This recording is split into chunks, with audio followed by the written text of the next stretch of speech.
What is that? Is that a camera? That seems kind of weird. Just kidding, of course, because I set that camera up there. So like, duh, it's gonna be there. Hi, wanderers of the internet. I hope you're enjoying your travels, and I appreciate that you stumbled onto me.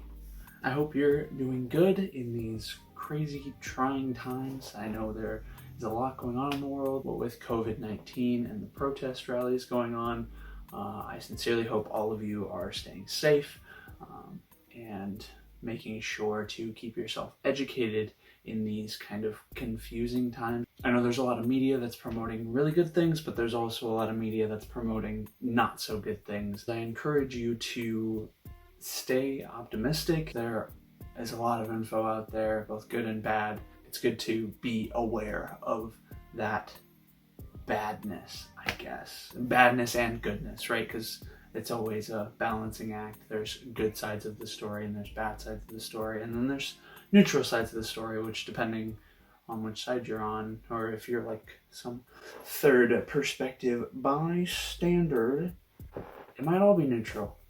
Who knows? I'm not a mystical trans-dimensional being, though that would be pretty fun. That would be, I mean, you gotta admit, it sounds exciting. Okay. There is a lot of crazy chaos in the world, and that brings me to the topic of today's video, which is change. The only constant is that there isn't one. There's not a constant. I don't know who told you that that coefficient in front of x is gonna be there forever, because guess what, baby? Even that's changing. That's mind-boggling stuff. But we didn't come here to talk about math. We came here to talk about pseudo-philosophy. That's what we do here. Now, I want to preface this by saying that I am by no means an expert. I have anecdotal experience and some internet video experience, as well as maybe a couple of articles under my belt, but by no means does that mean that I'm a monk chilling in some temple somewhere and meditating on a rock. The only thinking rock I got is this one, this bad boy right here, which isn't a rock at all. It's a gaming chair. It gets the job done. Don't get me wrong. This bad boy gets the job done. I'm not sponsored by them, but cool. Respawn. You should sponsor me. If anything you find in this video is interesting, I recommend doing a quick Google search on what I'm talking about, because I could be completely full of shit.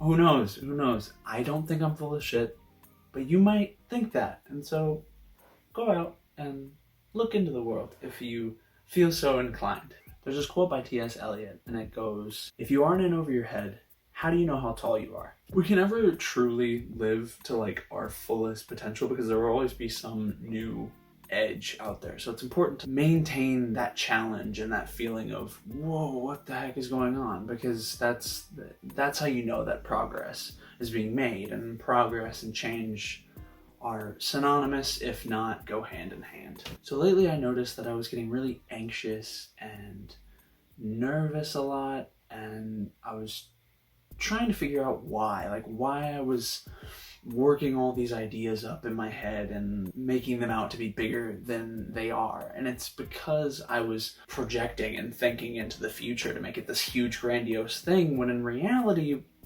we could just stay in the moment. Obviously that's way easier said than done, but if you can pull yourself out for just a moment to kind of be aware of your surroundings and the thoughts that are going through your head and just be entirely there. Have you ever found yourself wolfing down just delicious food, like that's so scrumptious you just want another bite and you want another bite? Or maybe you waited all week for an event that was gonna take max 2 to 3 hours. Or have you ever found yourself at a gathering? If it's recent, I really hope it was a gathering where you guys were 6 feet apart, okay? But you don't want the COVID to get everywhere. Keep the curve flattened, if not going down. Even though right now it's kind of going up. Keep it going down. Anyway, have you found yourself at a gathering and found yourself looking forward to leaving the gathering and not exactly enjoying being around those people and thinking about doing something way better with your time? If you answered yes, that's awesome. That's so good, because that means that we all have room to grow.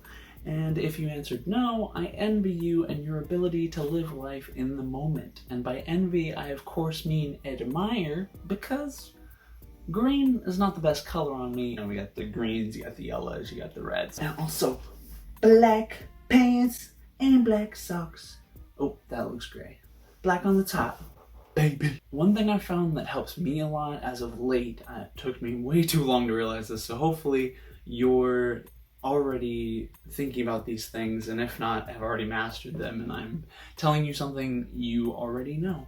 But it's important to pace yourself, not just when you're out on a run. That also took me just up until recently to figure out how to do. But it could also be in areas of your life. It also doesn't have to be a dramatic change in the way you do things. If you just work slowly here and there, but you keep it consistent, then you will get to where you want to go without having to be so conscientious about it and so concerned all the time about it. And you can focus on your surroundings and just have the faith that you're doing these small things here and there, small or big things in some cases, that'll benefit you to move on in the future. It doesn't have to be huge. A lot of people get overwhelmed and get freaked out because they think it has to be this huge change, and it doesn't. Or it can be. Whatever feels right to you. That's going to be a huge theme in this video.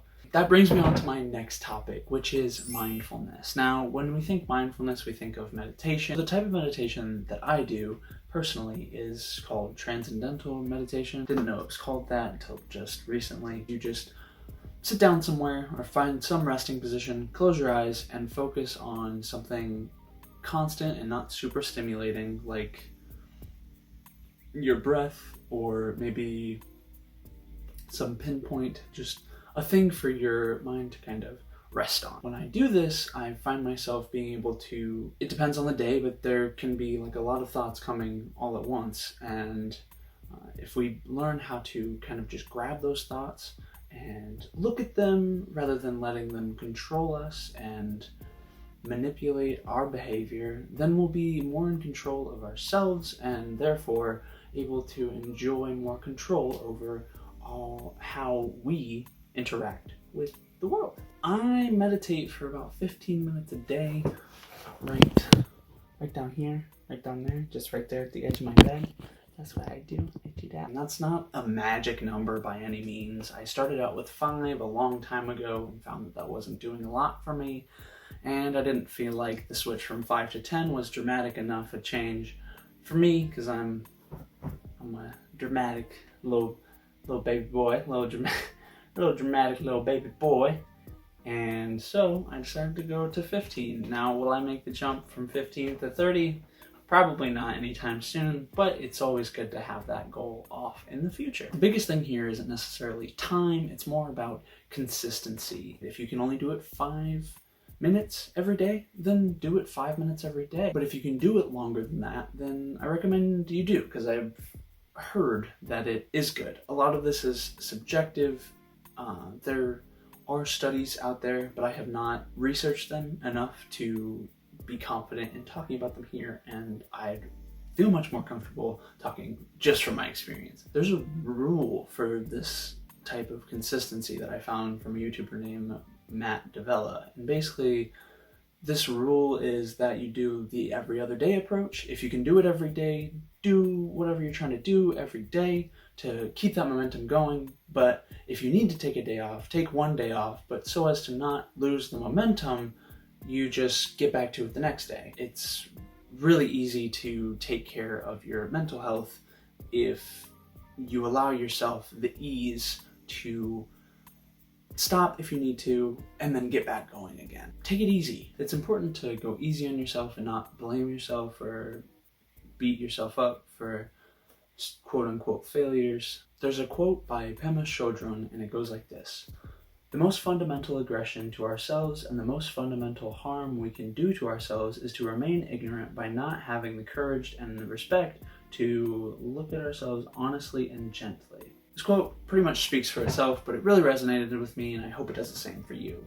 And that quote kind of moves me to the next point, which is failure. In today's world, we see people being the best at what they do all the time. It's plastered all over social media and just regular media for that matter. It's important to know that this is not all they do. There are a lot of hours that go in behind the scenes where there's a lot of repetitive and the harder work, the less glamorous side of anybody's job is lurking just beneath the scenes of what you see in social media. And that's really important to just wrap your head around and know, so that way you don't beat yourself up over possible failures, because failures are the only way we grow. If we're not failing, we're not trying. That's a philosophy my dad lives by, and that's a philosophy that I live by. I think it's a good rule of thumb when you're going throughout life. Pace yourself. Everything's always a balancing act. Think of it as like you're balancing things.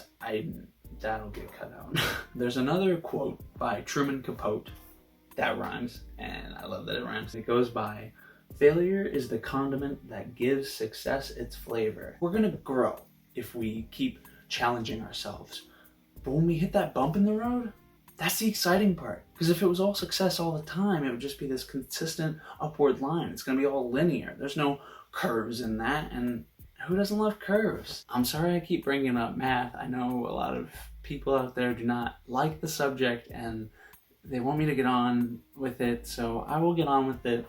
Just think about curves and stuff, or think about whatever analogy works best for you, because that could be anything, whatever your beautiful heart desires. We should be looking inward to challenge ourselves to see what things aren't going exactly right, because it's human nature to always be looking to that next big thing. You know, it's evolutionary. It's been what we've always thought about. So it's important to take the time to stop and smell the roses, find the fun in challenging yourself, doing little things here and there each day, or maybe even big things to grow, and being mindful of your behaviors day in and day out. There's a last quote that I want to say here, and it is by Salvador Dali, and it goes like this: "Have no fear of perfection, you'll never reach it." It's always going to be out of reach, even though we're all imperfect and we all have things, little quirks that make us feel like maybe we're not enough. That's what makes us unique, and that's actually what gives us the strength to keep going, to keep challenging ourselves, to keep moving forward and trudge through these failures. In addition to Matt Davella, which I totally recommend you check him out as a YouTuber if you're into anything productivity related or mindfulness related, he has great videos on the topic and he's much more knowledgeable than I am. So if somehow you haven't heard of him by now, definitely go check him out. There is a couple of videos on Pewdiepie's channel. Now, if you don't know who he is, welcome to the internet. He's a prominent figure on here, and you'll hear a lot more about him, if not from me, then from a lot of other people. He has videos on Stoicism that he recently put out, and I think it's really interesting to see how a person with a relatively high status in the world still looks at their world with a more introspective approach. I admire that quality a lot, and I hope you guys go check out his video if you feel so inclined. Also, another resource that I want to recommend is Goodreads. They're really good for tracking your books and tracking your progress through different shelves that you can have of books once you sign up for the app.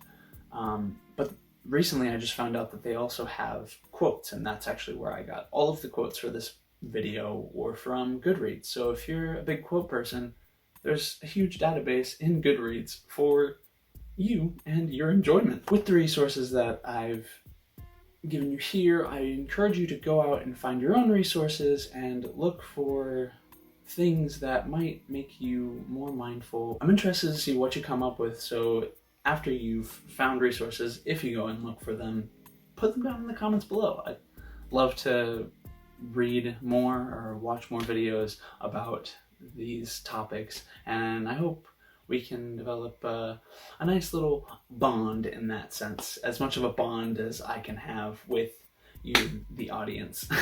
That's all I really wanted to say. I appreciate that you came across this video in these busy and crazy times, and I hope you enjoyed yourself and maybe got something out of it that you might have not thought of before, or maybe some food for thought that you can chew on throughout the week. I hope you all have a darn dandy day or a gnarly, nuanced night, and I'll leave you. Goodbye.